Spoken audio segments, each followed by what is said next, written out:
Hello mga kaberks, isang mapagpalang araw po. Yung upuan na ito mga kaberks ay sira-sira na po yan. Kita po ninyo, kitang-kita po naman, halos hindi na mapakinabangan. Inuwi lang po yan ng anak ko galing doon sa kapitbahay kasi tatapon na dahil sa sobrang kalumaan, hindi na mapakinabangan. Kasi alam niya, pauwi na ako. Sabi niya, kaya ko daw upholsteryan yan. So gagawin po natin, upholsteryan po natin ito mga kaberks. Tingnan po ninyo mga kaberks, halos sira na po talaga at saka ang pangit talaga. Kapag bumili kayo ng sopa mga kaberks, ganyan po ang laman niya, no? Puro basura, oh. Kita nyo? Kala mo napakaganda yun, pero panlabas lang yan. Kaya ito, papalitan natin ng Uratex foam. Oh, ito na po siya mga kaberks. Finished product na po yan.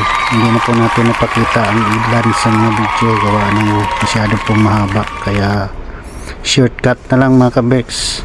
Oh, ayan, oh, napakaganda na mga kaberks, di ba? Wow! At ayan, may model pa mga kaberks. Bye bye. God bless po.